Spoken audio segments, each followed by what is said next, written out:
Trudeau, someone's going to make you catch a bullet one day.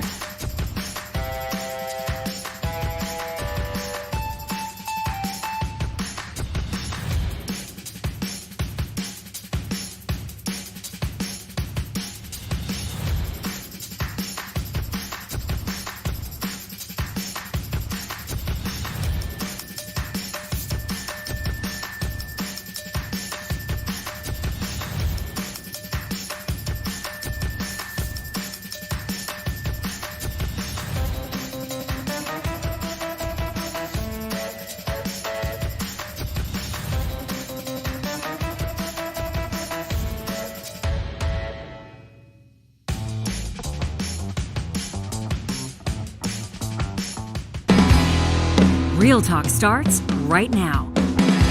Here's Ryan Jesperson.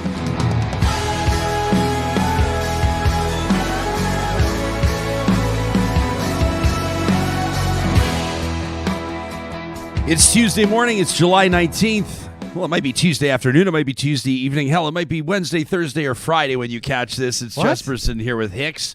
John, as we say, Real Talk is available live or later, setting us apart from other daily digital Canadian talk shows. Yes. You like that little reel right there?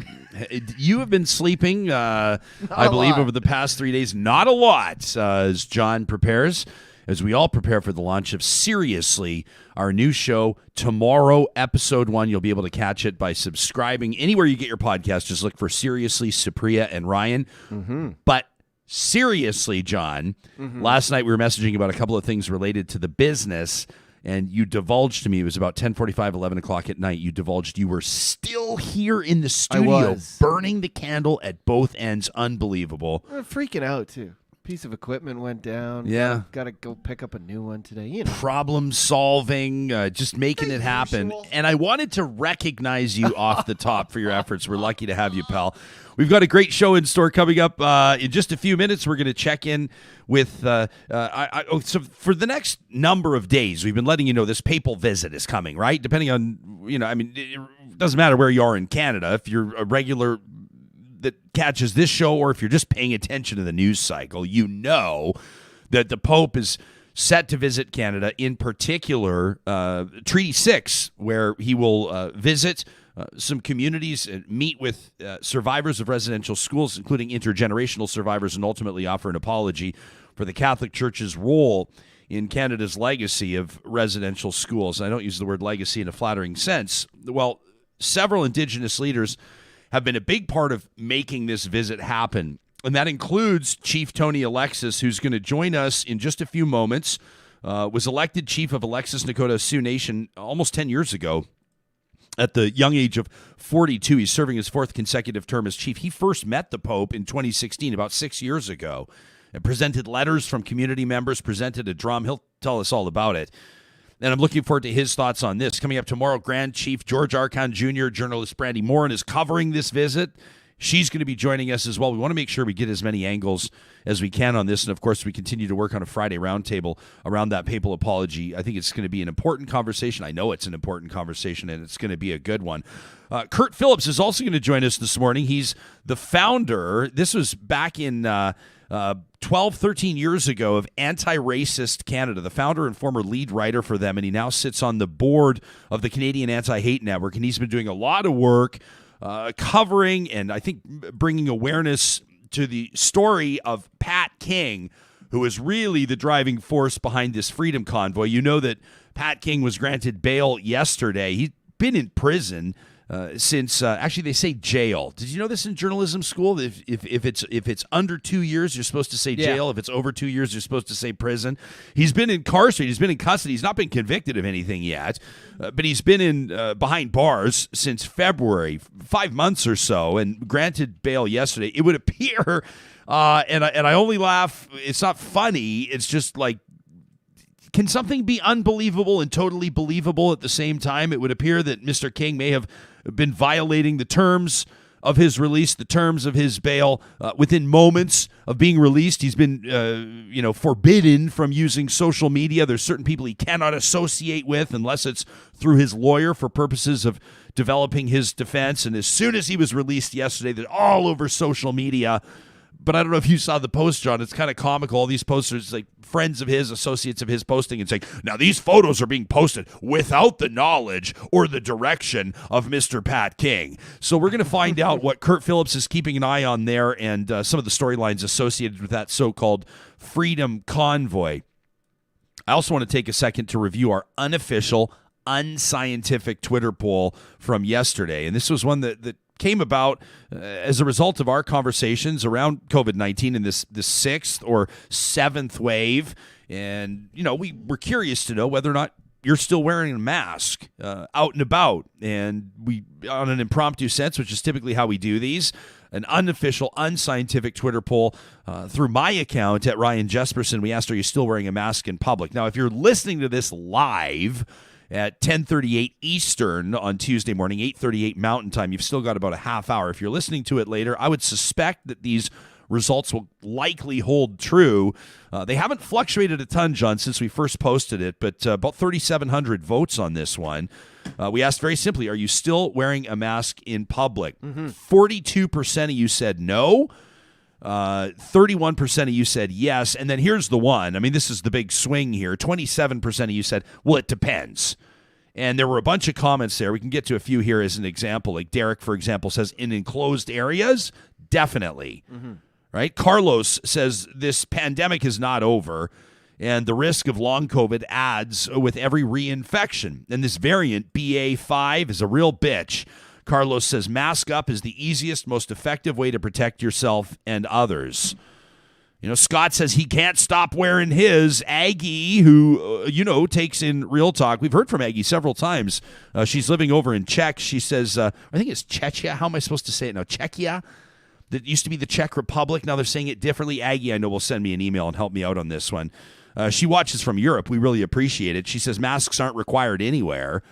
She says, I think we have a few respirators somewhere in the apartment, but the cotton masks found the garbage bin a while back. Chris says that he's wearing masks in indoor public spaces with a lot of people. He says it's not even a COVID thing. I'd prefer not to even catch a cold or flu. I can see that angle on it. I've been thinking like flying in future on aircraft. I kind of liked the feeling. If you could breathe okay in it, I'm definitely going to do it. It just feels like, once you've sort of altered your mindset a little bit with COVID and you sort of, I don't know, it just did something to my thought process. Now I'm thinking when I fly, actually on the plane, all the time, I'm probably going to wear a mask. Once you've had it, you don't want it again. That's for sure. Plus, when I fall asleep on an aircraft, which I often do, I put my head back and I open my Are mouth. You the guy who snores on the Oh my God. Well, I mean, allegedly. I'm throwing Fritos at your head. But I've got my head back and my mouth is just wide open catching flies, so the mask can maybe preserve my dignity. I don't know. Frozen Diva says, I'll wear a mask in indoor crowded spaces. If it's not crowded, maybe. And if it's outdoors, well, not unless it's crowded. That's probably a majority opinion. Nostra Feed Me Brains says, I wear a mask all the damn time. Have since the start. No COVID yet. Both our adult kids and their spouses have. But the wife and I have been vigilant AF. Vigilant as frick. I wish everybody had done the same. Says, I love the mask. It hides my stupid mouth. And with my job site voice loud and clear, people can still hear me. Rock on. I love it. I do throw my mask on to avoid people sometimes now. Oh, sure. Like if I'm going into a store, I see, put on my mask. It's like wearing down. It's like wearing headphones without anything coming through the headphones. It's just a signal to everybody that you're not particularly interested in chatting with them at that moment. Okay. You know what I mean? There's Daryl. I owe him $10. Yeah, mask up, and then the mask and sunglasses. I was, you like back if you think back a few months, like the not a few months, but like mid COVID, when it felt normal. You got to walk into the bank to do something, and you're walking into the bank with a big mask on. You got your sunglasses on as you're walking in. It's like you would have been tackled 3 years ago if you would have tried to pull this off. All right, we'll get serious on this papal visit in just a second. I want to remind you that we have the amazing support of the team at Kubi Energy, and right now it's an important point to note that the Canadian government, the federal government, has made a $40,000 interest-free loan available to Canadians who are looking to upgrade to solar. Want to install energy-efficient measures in your home? You can learn more at kubienergy.ca. Just look for the blog link. That's right, a $40,000 interest-free loan. It's called the Canada Greener Homes Loan. Plus, you can check out the different install techniques that Kubi has. You can see what a clean job they do. No surprise from their Tesla-certified installers. You can get your free solar quote today. They're operating in BC, Alberta, and heck, across the prairies through their 2 home offices in Kamloops and Edmonton. Again, kubienergy.ca.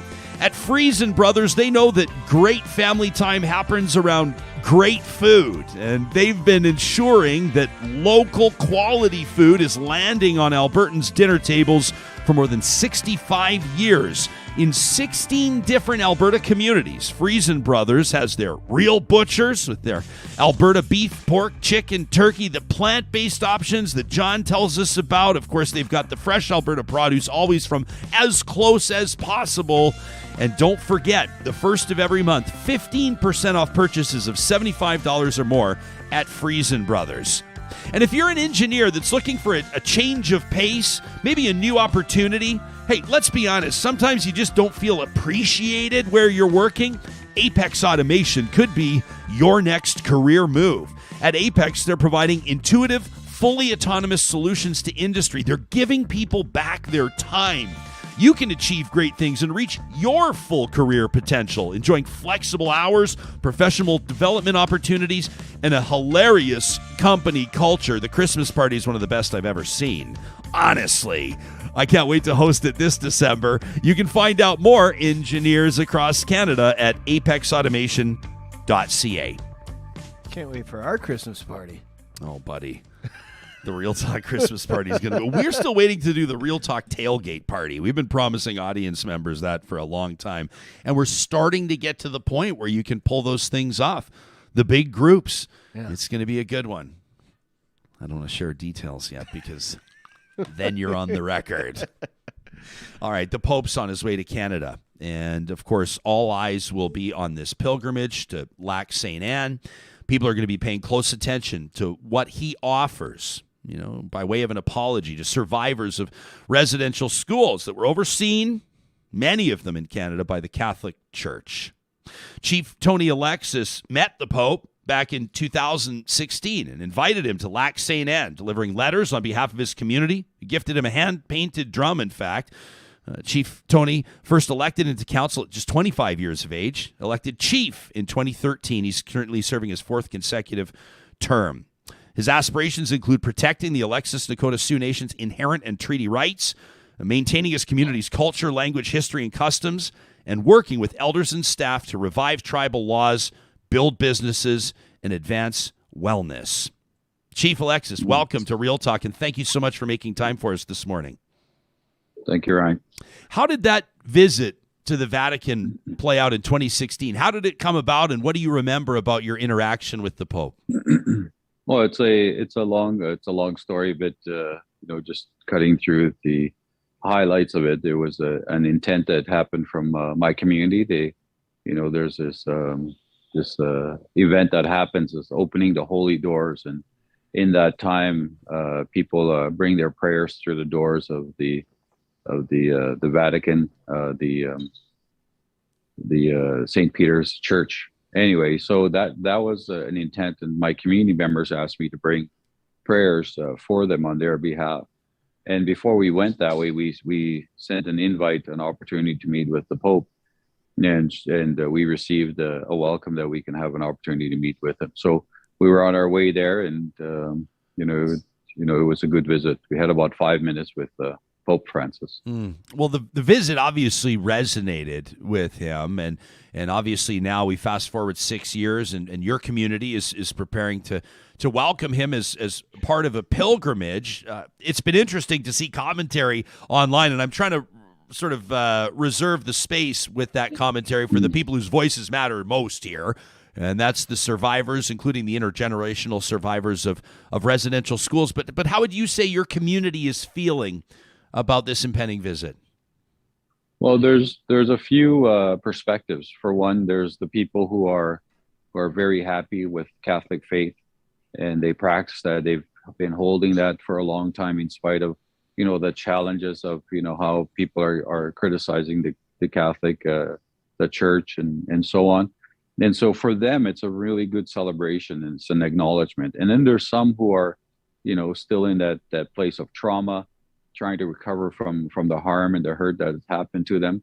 So there's an opportunity for them for the validation of the apology that now we start to heal. And then there's the group who practice our customs, our traditions, our ancient ways.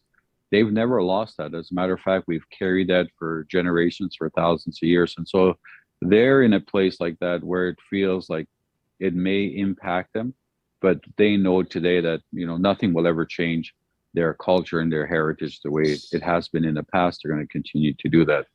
But as you know, in the past, there was laws that were forbidden for our people to practice that. But in general, when you look at what is happening here, there's a real opportunity. The leader of the church is coming here, visiting with leaders of First Nation communities. And now, as they sit together and they look at this opportunity for reconciliation, creating this bridge of reconciliation, there's hope that healing will happen, not only on the First Nation side, but as well as on the church side. There's much work for them to do as well as us. And this is a real opportunity for us to take that step forward. It's a good start. Chief Alexis, many people know the territory as Lac St. Anne. Your community calls the lake Wakumne. Is that right? Correct. Wakumne. Wakumne. Can you tell us what it means and what the significance? It's referred to by many people as a very sacred lake. Can you talk to us about the significance of the lake to the community? So just a while ago, our people were traveling, as you know, we travel with the medicines, with the game and so on. That's the livelihood that we had. And so from contact, we start to, the chief of the day, that time he's seen this vision that he would be a place where our people would settle. And he traveled to different areas throughout central Canada. And at that time, every time he approached a lake, he knew that wasn't the one. But when he came to Lac St. Anne, to that site, there was some songs that were sung by our people. You could hear it over in the treetops. And, after some time, it was, the grandchild that was telling the story of him and his grandfather going onto the lake. And they went onto the lake and they created a raft and they went onto the lake. And right in the middle of the lake, there was this island. And that's where they could hear this drumming.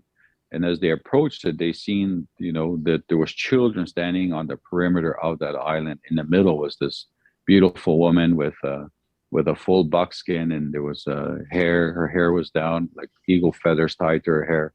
And the drumming went, and it stopped in one beat.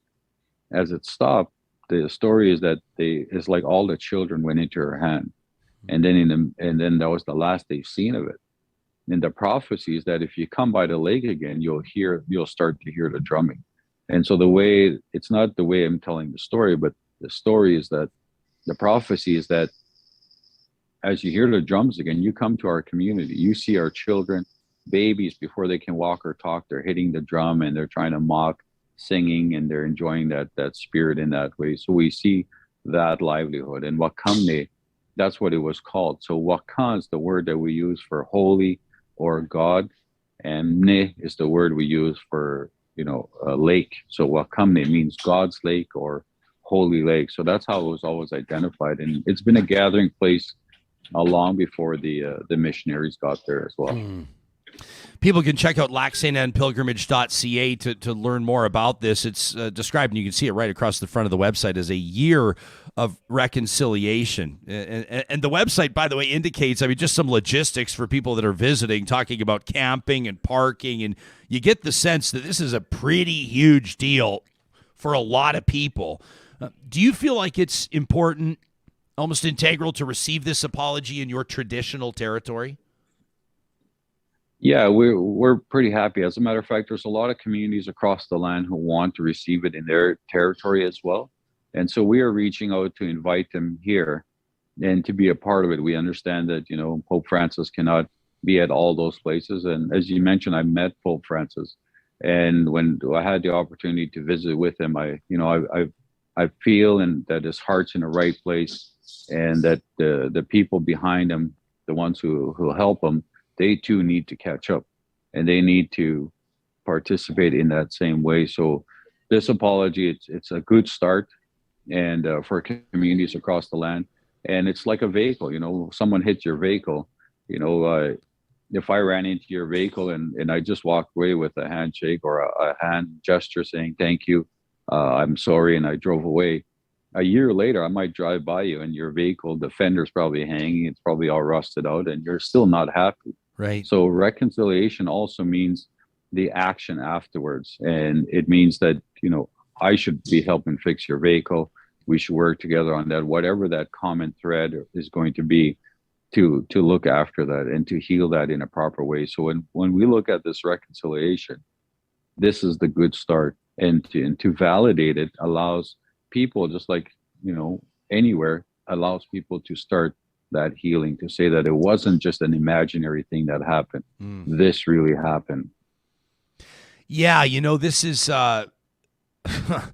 you just said that this isn't an imaginary thing that happened, and it's like it's embarrassing and appalling, quite frankly, Chief Alexis, for many non-Indigenous people in Canada, for non-Indigenous Canadians to acknowledge that despite the testimony, which would have been emotionally extremely taxing for many survivors of residential schools, despite their participation in the Truth and Reconciliation Commission, despite the fact that many survivors have been telling their stories for decades, it seems as though the story of residential schools, or at least the reality of residential schools, really wasn't on the radar of most Canadians. The stories were being told. People really didn't realize, I don't think, what had been going on there.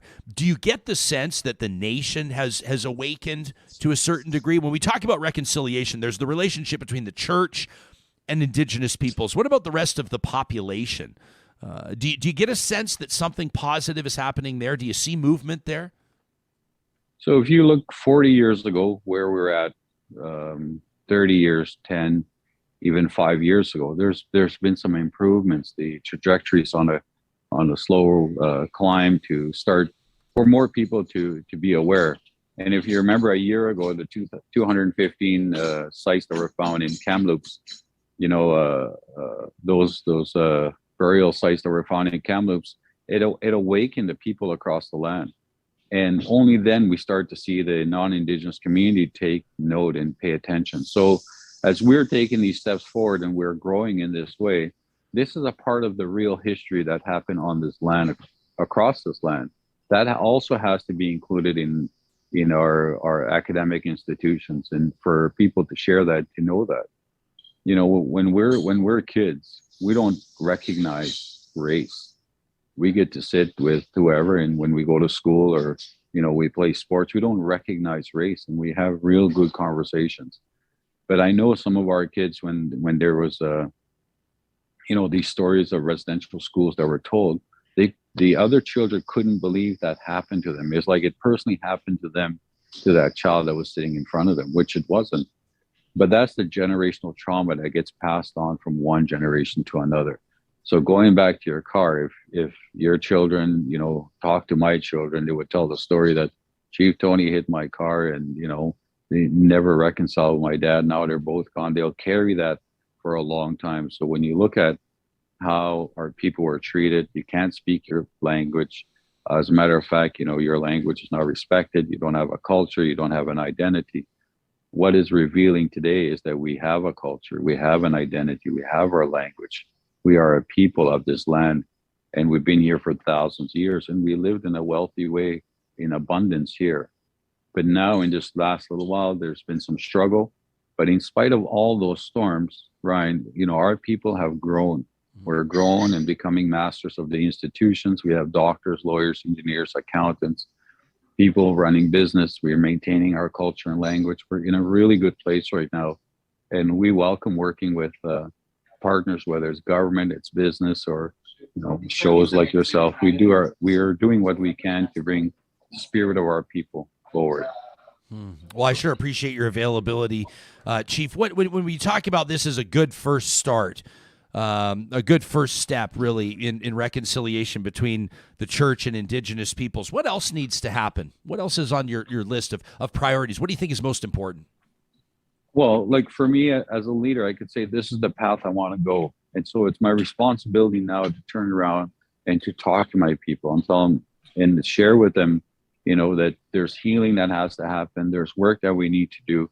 And as we plan and work in that way, the church too has to do that. The church too has to do that. The institutions need to do that as well. That this is a real history that happened, and we are continuing to work together and to enjoy the beauty and the riches of this land. So as we are doing that, let's walk together in a respectful way. So with regards to logistics, how are you preparing for this? This is a heck of a thing to welcome the Pope. People are taking a look at the price tags. People are taking a look at the security costs. I've seen some people taking issue with the fact that, as they put it, Canadian taxpayers are footing a large part of this bill, which is controversial to some. It makes sense to others. I'm not sure if you want to comment on that or not, but this is a big deal preparing for a visit like this, to say the least. There's a lot of wheels moving, and there's a lot of people planning. There's people from the Vatican, there's people from the country here, people on the ground. So there's a lot of wheels moving, and of course, the Pope is probably one of the most famous people in this entire world. Mm-hmm. And to host them and to look after them, it's a good honor, just like anything else, and we look at things in smaller scales or bigger scales, whatever it might be. But it's an opportunity for Canada to be a good host to anyone. And that's one of the gifts that we have as Canadians, as well as First Nation people, is to always be a good host. In our culture, they say that somebody knocks on your door, you will go to open that door with the intention that the Creator sent that person to your place. And so you're always open in that way. And, we're all like that as human people, that, we don't just rip the door open and say, welcome in, have my house. We don't do that. We're a good host, and we see that it's a good visit, then we can build our stronger relationship. But the logistics that are happening on a community, like there's a lot of people who are traveling from across the nation, from across the land, as well as other countries, just to be here, to be a part of this historic event. Yeah. Anything that I haven't asked you about, Chief Alexis, that you want to make sure people are paying attention to? Anything a detail we haven't covered that you think is an important element of this story? I think, what this reveals for me is, as I observe, I've been a chief now going on 10 years. And what I observe is that the growth that is happening, we just need to continue building on that. For all of us, it doesn't matter who it is, myself, yourself, we can always take a step back and to view what has been written, what has been told, and to be open to welcome that. And as we welcome it, we'll share that with the next generation coming. And let's make the next 100 years a positive one that we can grow together. Beautifully said. That's Chief Tony Alexis, Chief of Alexis Nakota Sioux Nation. His community will welcome the Pope in just a few days, who will offer an apology in obviously a very sacred territory. Thank you for doing the show. It's nice to see you again. Thank you, Ryan. Have a good day. Yeah, you as well.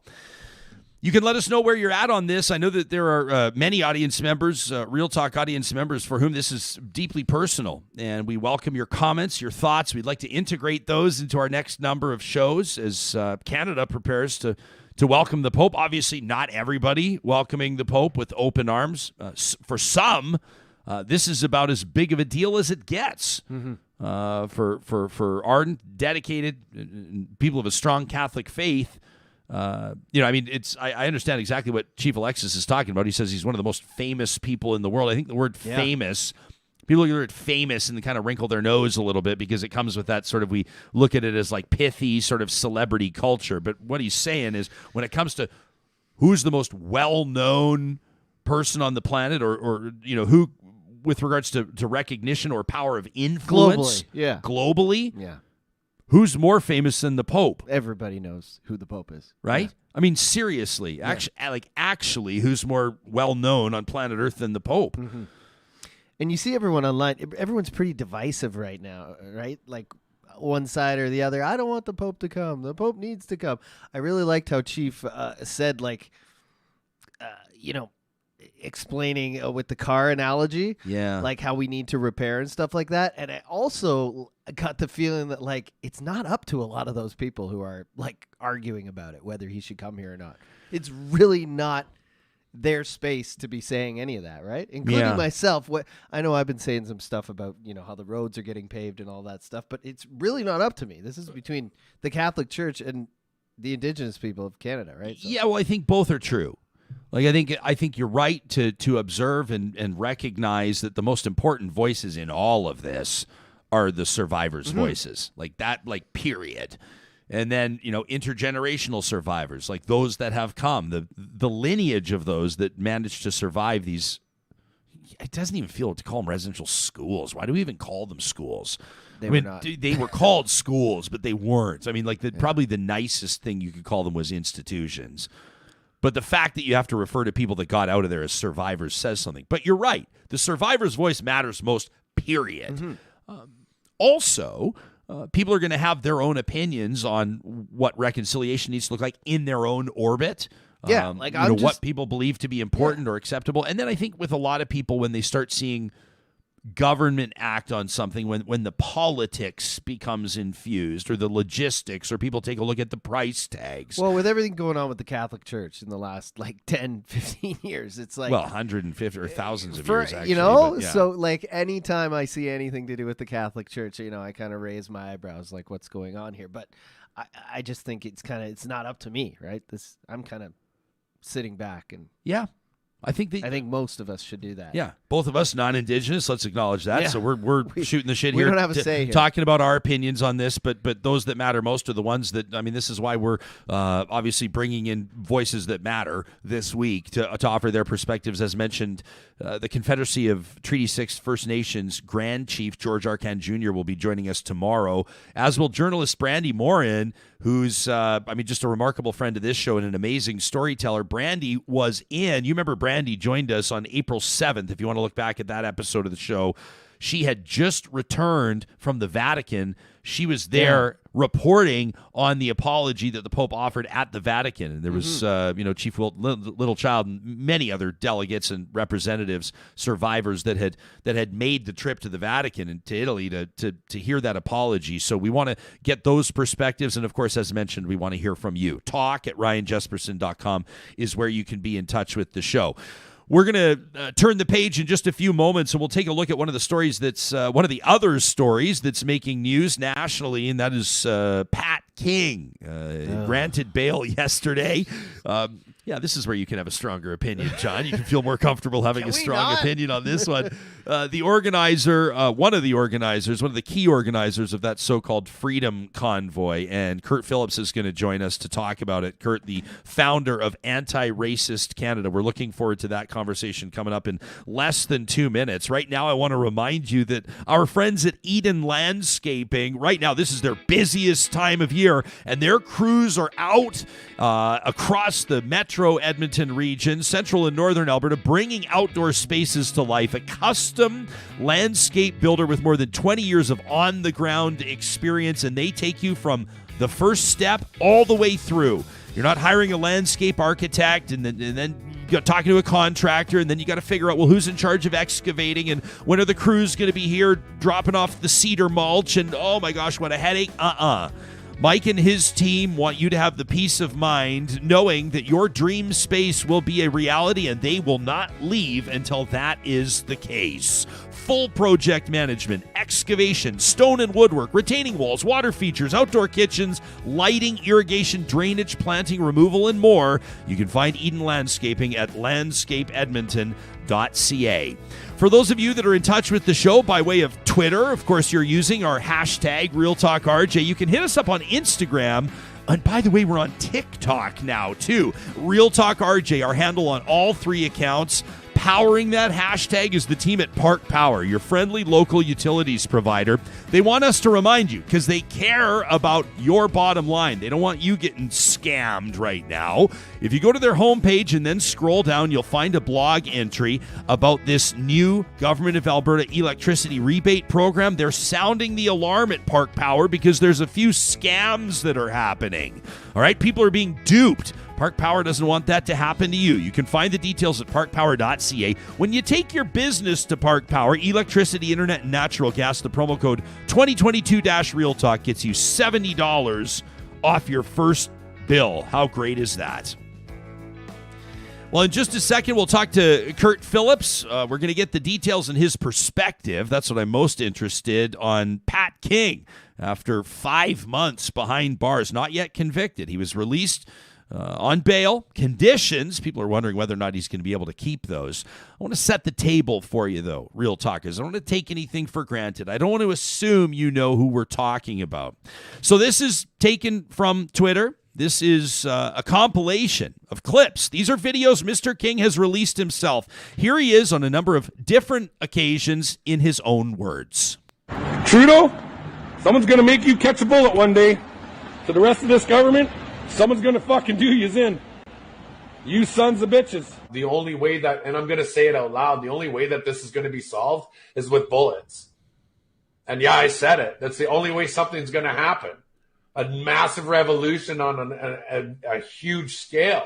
You might want to change your name to Ishmael, or drop a bunch of change down the stairs and call yourself Chong Ching Ching Chang. Now you want to say, oh, the Indians' culture and everything. The natives' culture is a disgrace. It is, 100%. Every person who was born here in Canada, in North America, you are Indigenous.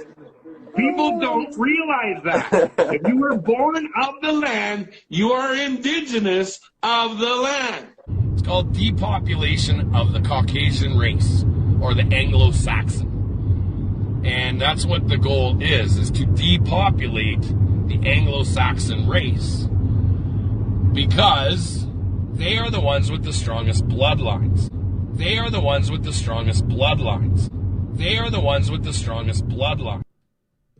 We got an idea who we're talking about here?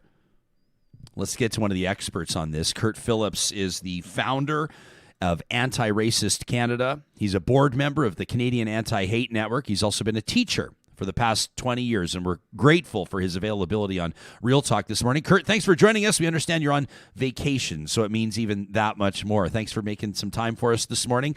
Did that video montage from Bianca the Brave on Twitter paint a pretty clear picture as far as you're concerned about who we're talking about here, Pat King? In general, Pat has a pretty long history of this kind of, I guess if you want to call it activism, we'll refer to it as that. Not included in that is another video clip where he talks about an anti-racist rally that was going to be held in Red Deer. And he was held up a video of a large man assaulting a smaller individual, saying that he would be that guy in the white shirt doing that to them. Ultimately, that led to an assault, not by himself, but by another individual who was attending that rally as well. He has a quality about him that is able to, I guess you could say, encourage people of like mind to follow him, I suppose. This is probably going to be a bit of a wake-up call for some folks that have long insisted that the Freedom Convoy is being painted unfairly, that the Canadians are unfairly smearing the movement with terms like racist. To me, I mean, how close or how key is this guy's involvement in that Freedom Convoy? Like, paint a perspective, paint a picture for us of how central of a figure he is in what went down in Ottawa. Sure. First, I will put the caveat that I think there are probably a lot of people who attended the convoy who, we could argue, I think rightfully about their rationale, but they didn't go necessarily because of bigoted views or as such. However, a lot of the individuals that we kept track of and we kept tabs on were members of these kind of groups, or did try to motivate people from that kind of perspective.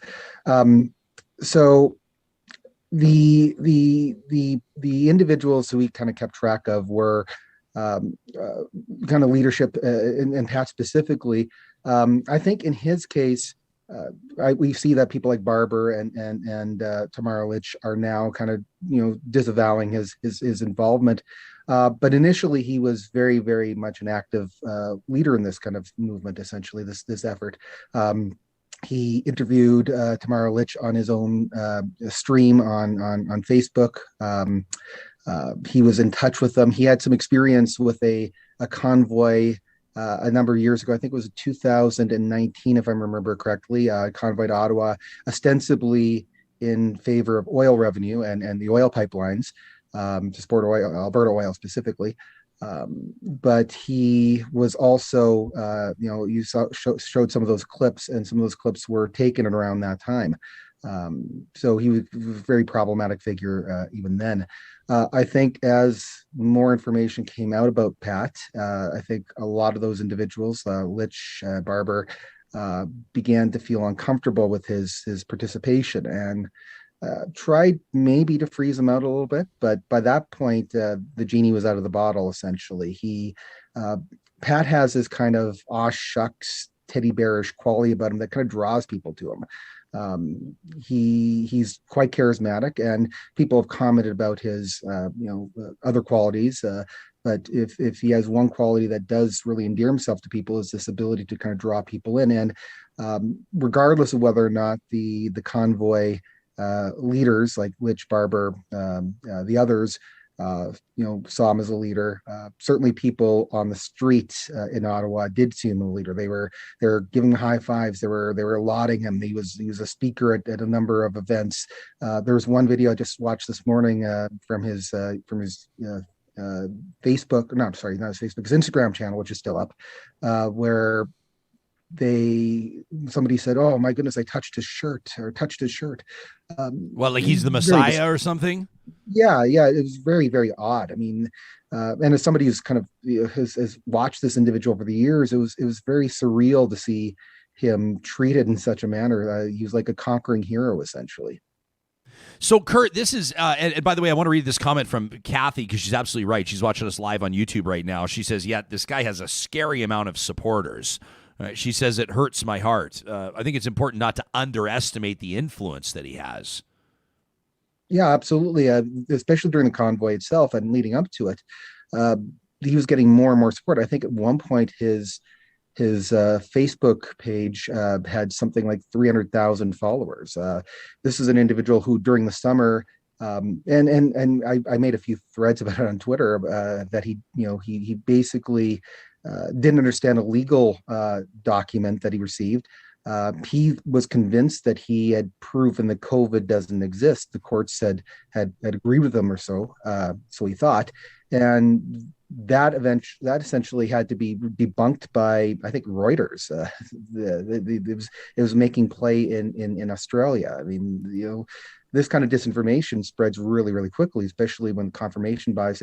You want to believe what you already believe. Yeah, and then the smart communicators, and I mean, let me say effective communicators can leverage criticism against them as proof. I mean, I'm using my finger quotes as proof that what they're talking about is fact, right? In other words, look at this. They're the mainstream media trying to stifle my message. We're seeing it from Theoren Fleury all the time now, the former NHLer, right? Like, look at what the media is trying to shut down. Look at these social media platforms canceling these accounts. It just goes to show, this is part of a big concerted or organized effort to shut down this message, and people are lapping it up. I mean, 300,000 followers on Facebook. Kurt, what does that tell you about Canadians? What does that tell you about where the country's at?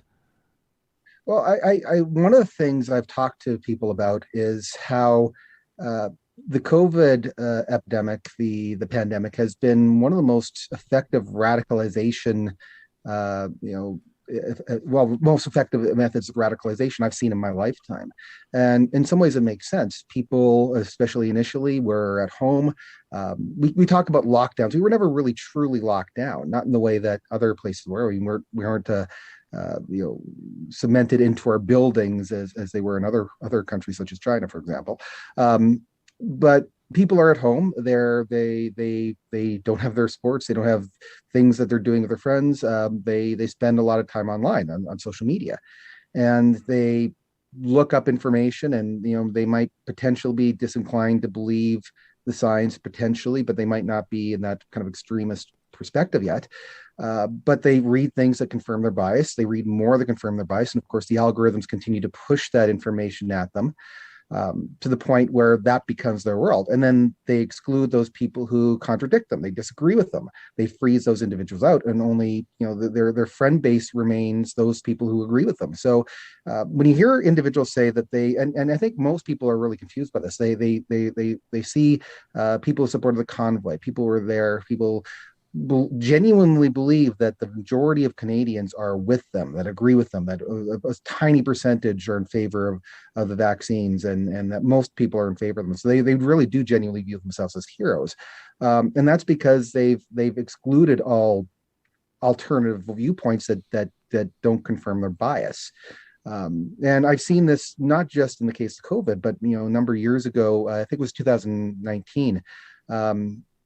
People were convinced in that election that the Liberal government was going to not just be defeated, they were going to be crushed. They were going to lose official party status, primarily because they only knew people who really disliked the Liberals, and were really shocked when it didn't happen, to the point that after the 2020 election in the United States, and Donald Trump calling his loss as a result of election fraud, they started pushing that narrative as well. It must have been Dominion voting machines, even though Canadians don't use voting machines in federal elections. Kurt, this, as mentioned in your introduction, when you founded, this was like about 12 years ago, right? So 2010 approximately, when you founded Anti-Racist Canada. I'm trying to think back just even to my own involvement with social media. I remember I signed up for Twitter just before the Vancouver Olympic Games, so 2010. And I feel like I was ahead of most of my friends on that. I think some people were on Facebook in like 2007, 2008-ish approximately. So social media was still kind of in its infancy back then. With regards to the monitoring that you've done, the spread of misinformation, the spread of hate speech or hateful content, communities rallying together, people finding one another with common beliefs. I mean, the exact sort of thing that we're talking about here, the exact sort of a fire that a guy like Pat King stokes. There's obviously been a rise in what people have seen. And it's been easier probably for people to connect and spread messages, to find their platforms, so to speak, to build their platforms with social media. But do you think that the sentiments have changed, or are we just seeing it more often now? Like, do you think that there's a rise in hateful or troubling attitudes in Canada, or do you think we're just seeing it more now? It's a kind of a column A, column B thing here. I think that the rise of populist politics has allowed people to say things that they may have always believed, but was considered to be socially unacceptable. Then you have kind of charismatic politicians who say those things and encourage it, and becomes, it doesn't become taboo anymore. So it happens not just, I think many people focus on the United States with the rise of Donald Trump, but we could also see it here in Canada. We could see it in Europe, Central South America. There's a number of places where this is occurring. But the other issue, of course, is that I think there are some people who have genuinely been radicalized. People who, you think back to your own families. I mean, you've got family members, probably, listeners have family members who have kind of fallen into this rabbit hole, who you would have expected to. And that's probably in large part because, I mean, I always wonder what would happen had the Nazi regime had something like Facebook, had something like the social media that we have now, how effective they would, that as a propaganda technique would be. And in this case, I mean, Facebook isn't overtly pushing this to people, necessarily. It's doing so because the algorithms say, hey, this is what people want, so we're going to push that to them specifically because they want that. I mean, my Facebook site page doesn't push that stuff to me because I don't read it, I don't follow it, but those who do, it does, because I mean, it's in the business of making money. This is, I mean, you talked about listeners. You said people probably know those that have been radicalized. People have family members. Hope is watching us. She says, my nephew is just lost to this vile, inhumane movement. She says it all started with COVID. Now he seems like a different person, and his sisters want nothing to do with him, and it's tragic. Right? I mean, we've spoken to people on this show before that have that same story. I remember talking to a woman who's, her name escapes me right now, but her brother had been radicalized, and like to lose a loved one like that. And people phrase it like that, like we've lost them to this. It's a tough one for sure. Kurt, with regards to Pat King himself, let's bring the story back to the jumping off point. So he's granted bail yesterday. There are conditions to his release, obviously, and there are questions with regards to whether or not he's already violated those terms. I don't think you and I need to get into that. We're not legal experts, but he had 24 hours to vacate Ottawa. He's already done that. He's got to reside with a surety until he can take a flight to Edmonton. He's going to be here. He's got to reside with a surety in Alberta. He's got to be in employment there. He's going to have no contact with many of the people that you've mentioned, Chris Barber, Tamara Litch, Daniel Bulford, and other organizers. No protesting, no public assembly, no social media in any form, or having others post on his behalf. Johnny, do you mind pulling up that post from yesterday? This was one that kind of caught my eye. I just think this is relevant. I think the audience will be interested to see this. This from the account Live from the Shed. As you can see, they say Pat King and his favorite pastor no longer separated by a foot of glass. Share a laugh as he leaves the courthouse to enjoy time with his friends. Note, photos provided by Melissa McKee were posted without the direction or involvement of Pat King in any way. It almost feels like they're speaking directly to the judge there. He's not allowed to give interviews, including social media, so he couldn't talk to reporters yesterday. $25,000 cash bond, no weapons or ammunition, abide by a curfew, all that kind of standard stuff. This following 5 months behind bars without a conviction. And a lot of people, even people that have been very critical of Mr. King, have said they have a hard time supporting someone incarcerated in Canada for 5 months without being convicted. Now, I know there's a ton of stories, a ton of instances of that happening to people, but where do you land on that?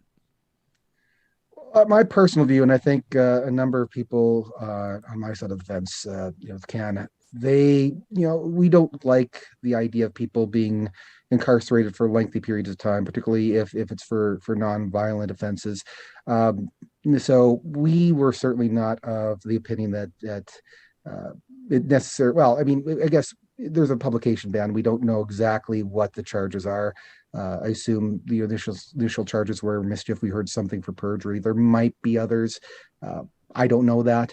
But I do generally believe that that people, if bail can be made, I think I prefer that too. And I know with respect to Pat, he is somebody who is missing a leg. I guess there were some claims and allegations that the injury become exasperated. There's some infection perhaps. I would prefer that he remain healthy. I do note one irony, though, that in one of his last videos prior to his arrest, the night before, he was bragging about how he wasn't going to jail, that he had a team of lawyers ready to get him out within minutes of his release. He was very confident about this, and of course there were no team of lawyers. And I think of all the individuals who were caught up in this, if you want to refer to him as a leader, you certainly can, because I think that'd be accurate. Of all the people, he spent the longest time in jail.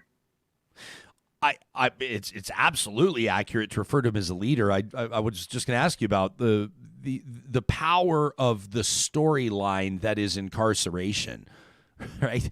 Like, I talked to Danielle Smith a few days ago on the show. She wants to be Alberta's premier. She might be Alberta's next premier. And she says one of her first orders of business will be to apologize to the pastors that were jailed in Alberta for refusing to adhere to public health orders. Well, look what happened the minute they were arrested.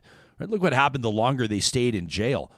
Bigger spotlights shone on their story. They became bigger heroes. Their fundraising went through the roof. They became martyrs. I mean, Pat King to the movement. You even hear what people are yelling at him from outside courtrooms through these proceedings over the past number of months. Thank you for your sacrifice, right? Thank you for what you're doing for the cause. I mean, this time in jail, if it didn't already earn him a book deal, the Convoy itself, I'm sure he'll have a book deal now.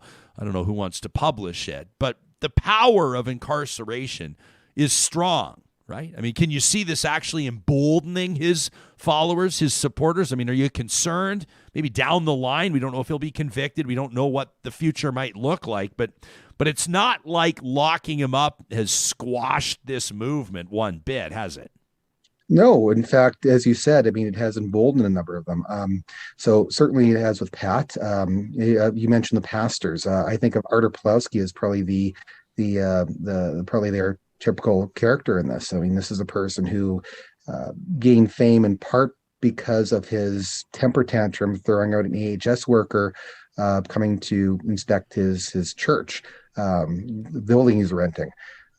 It kind of went on from there to his arrests, and he was very performative. Like he dropped to his knees to make sure it was on video that he was on his knees, and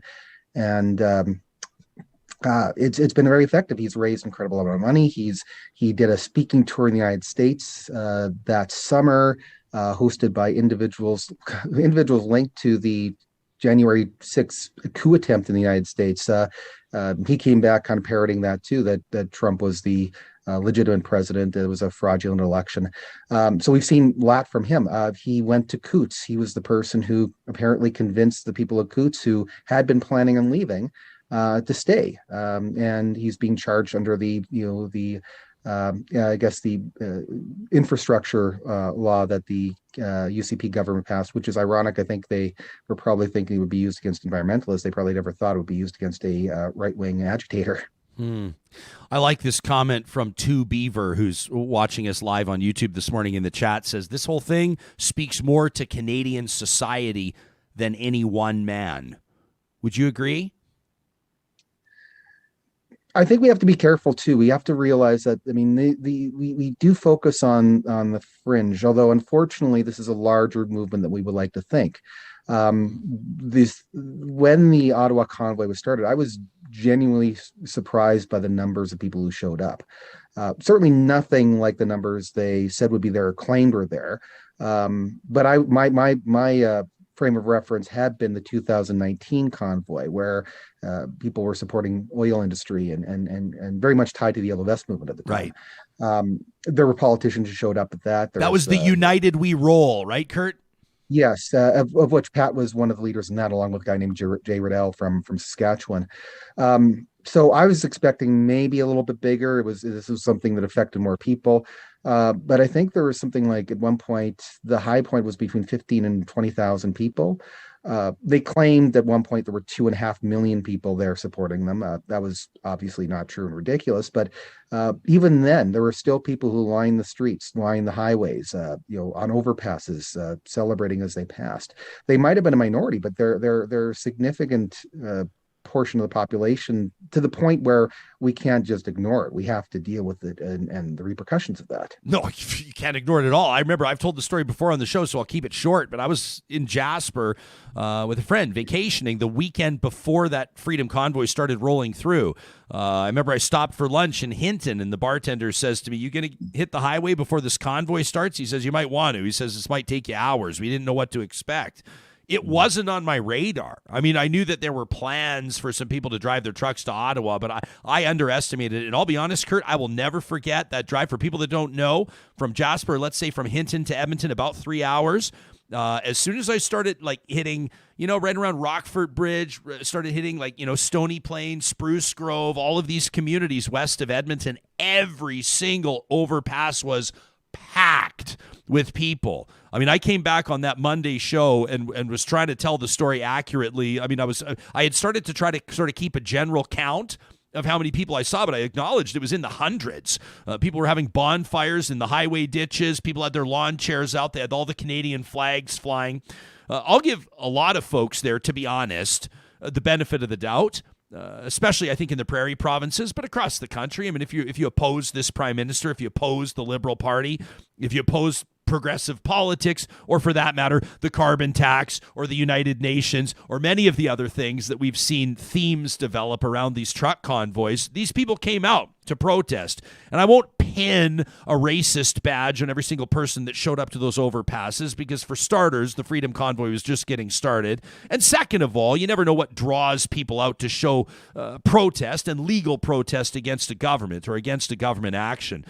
But I'll tell you, that evening, driving back home, that was when I realized that this shouldn't be underestimated, and it shouldn't simply be written off, because for every person that actually drove their vehicle and sat in the cold that day waiting for those trucks to go through, there were probably 100 other people at home that supported the movement but just didn't want to get off their ass. And it really knocked my socks off, I'll be honest with you.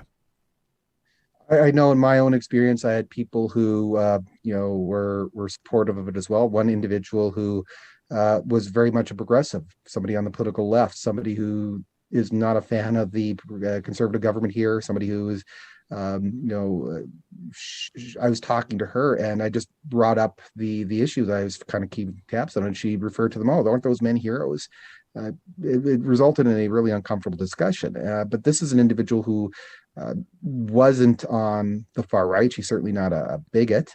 And yet, because of the misinformation regarding COVID and vaccinations, she has gone down that rabbit hole to an extent as well. This is a great comment from Jill. She says Canadians are shocked because many consider themselves non-racist, but hardly any Canadians are anti-racist. Jill says it's not enough to just look away from hate and racism. Can you talk to us about the intentional language there, about your work with the Canadian Anti-Hate Network, or how you founded Anti-Racist Canada? What does the word anti mean to you? It means actively opposing it. It means not turning away uncomfortably when somebody tells a racist joke, saying, call them on it. I mean, not in a way that necessarily shames them, but I think that a lot of these kind of views are from people who are ignorant. I don't use that term pejoratively. I use that term, they're not aware. That's not an excuse. That's still something needs called out. So call it out when you see it. Don't stand for it. Refuse to accept it as, that's just, so-and-so being so-and-so. Take a stand. And I think that if more people do that, we'd be in a much better position.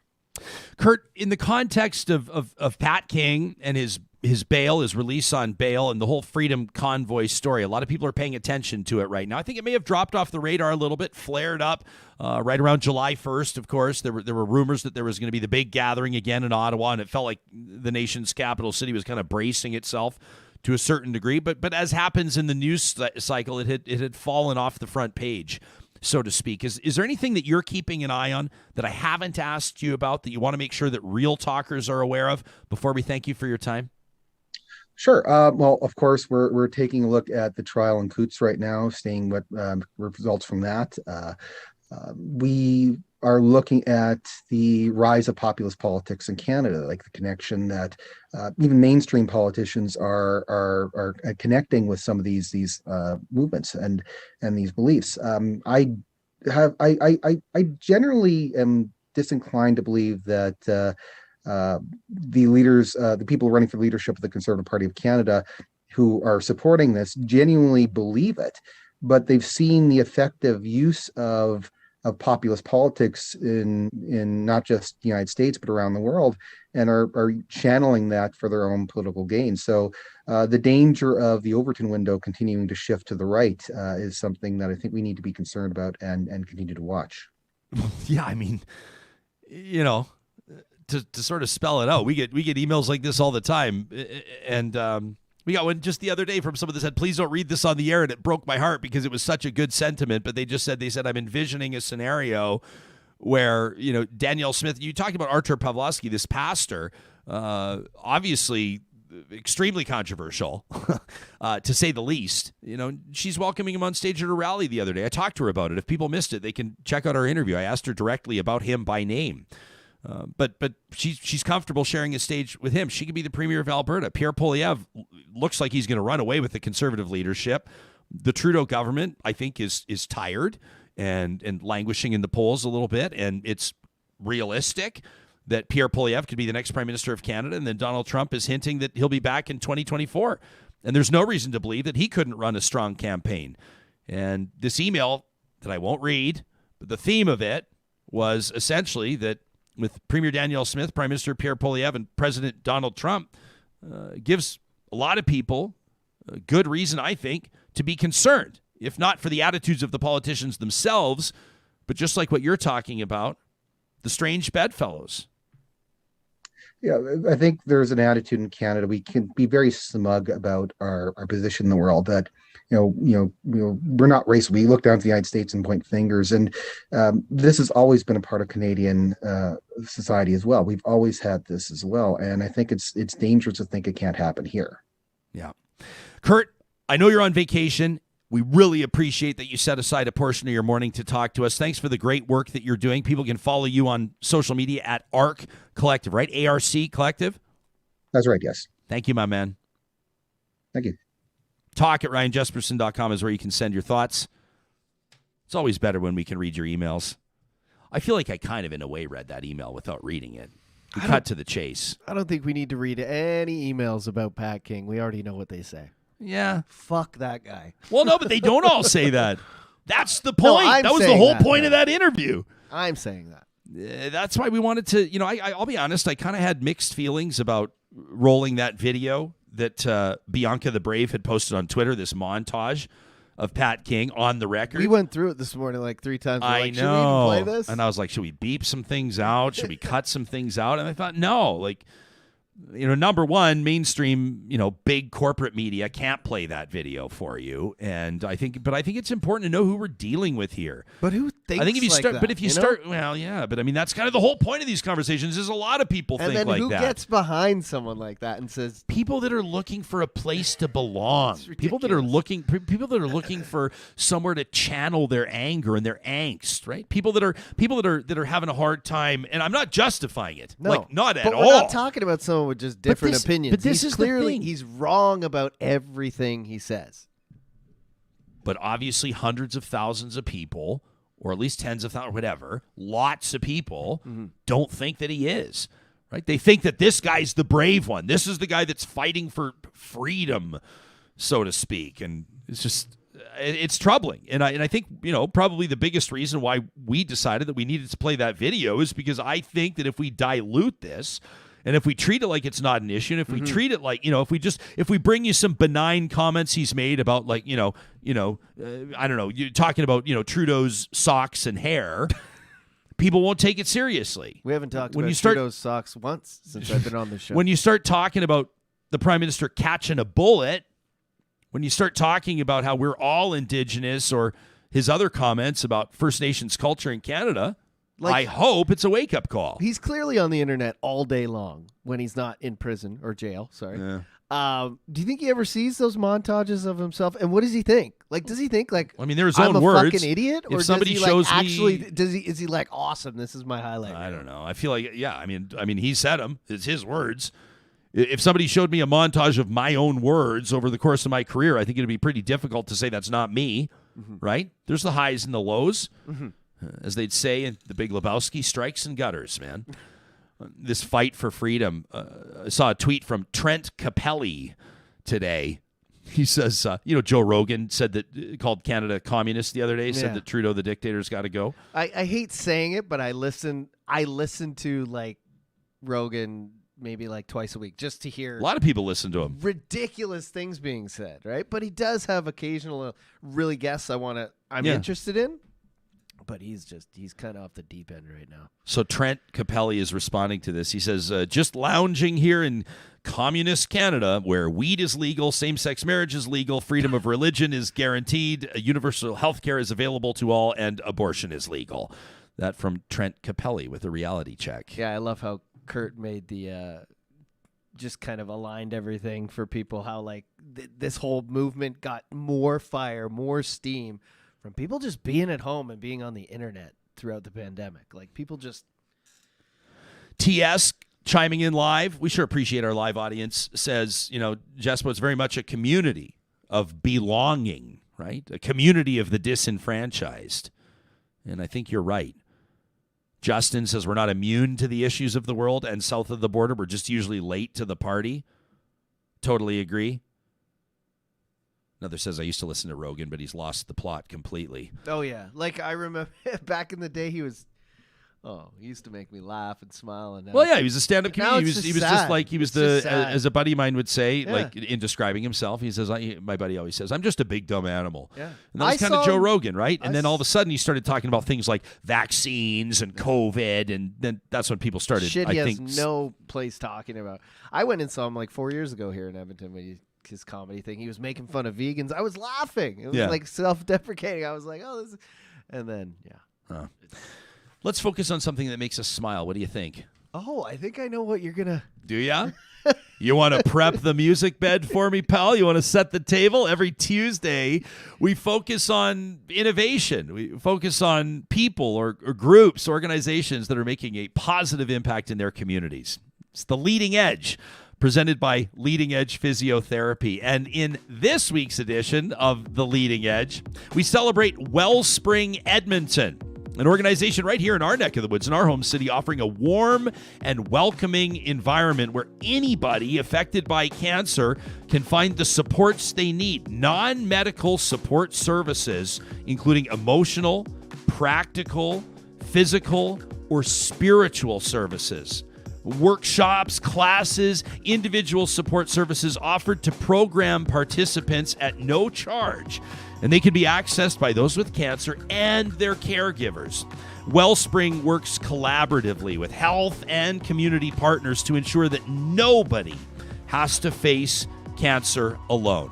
Recently, 2 member groups within Wellspring created these beautiful art pieces that were installed in the Cross Cancer Institute's Healing Garden, creating an opportunity and a venue for people dealing with the emotional and, of course, physical stress of a battle against cancer to find solace and an opportunity to reflect.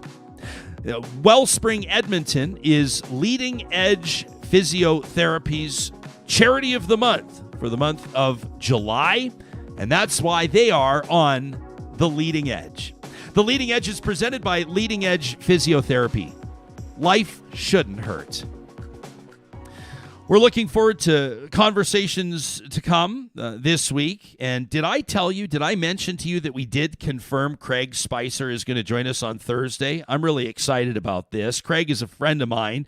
We play in a charity hockey tournament together every single year. He's the superintendent at a golf course called Legends, and he's not yet back. He's in transit right now. But this guy had an opportunity, using his experience, his expertise as a superintendent at a golf course, to head over to the old course at St. Andrews. And he was running mowers, and he was working on the grounds crew at the British Open. Wow. How cool is that? That's pretty awesome. And so we're not a sports show per se, but this isn't about sports. This is about a guy, and I'm excited. Like, we want to feature real talkers and their real life stories. We tell you this all the time. So he's going to join us on Thursday to talk about his experience at what is literally the home of the birthplace of golf.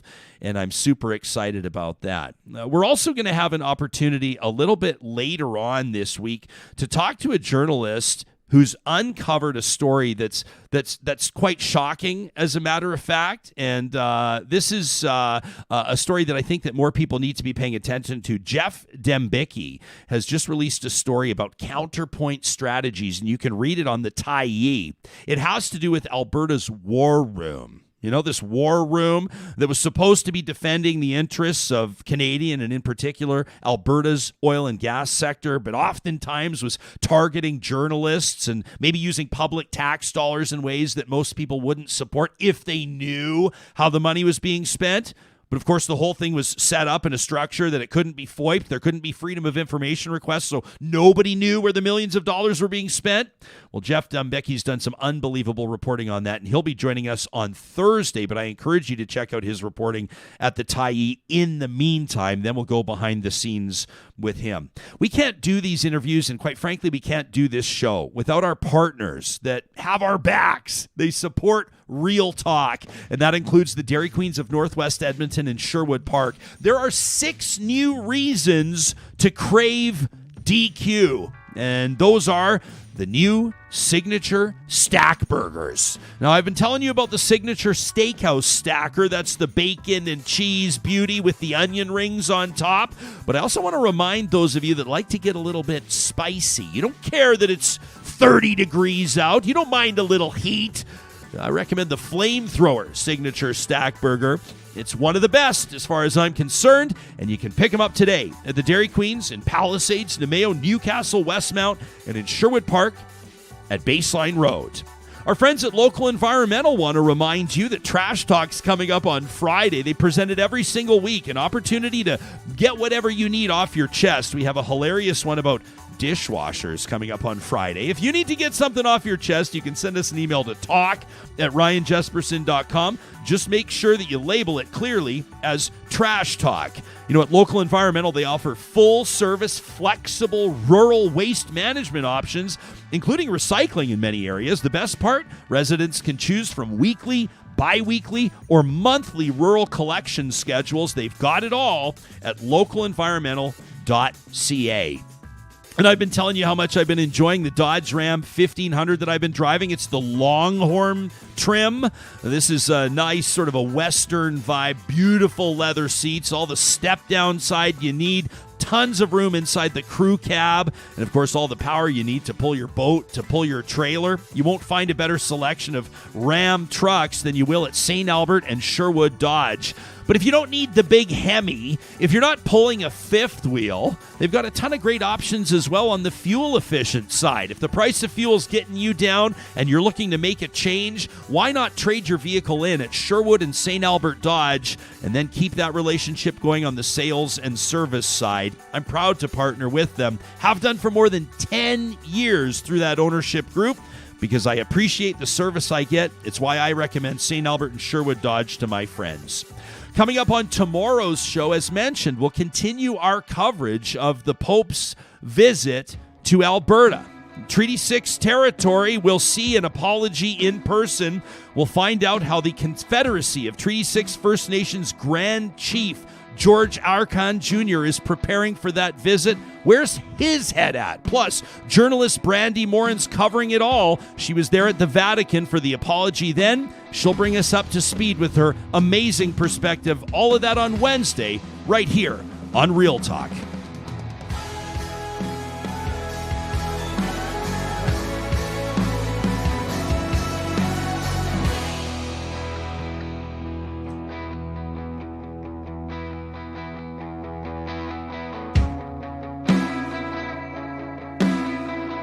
Real Talk is hosted by Ryan Jesperson.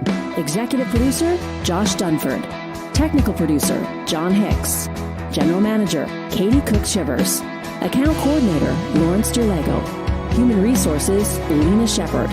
Website design, Mike Johnston. Voiceover by me, Carrie Skelton.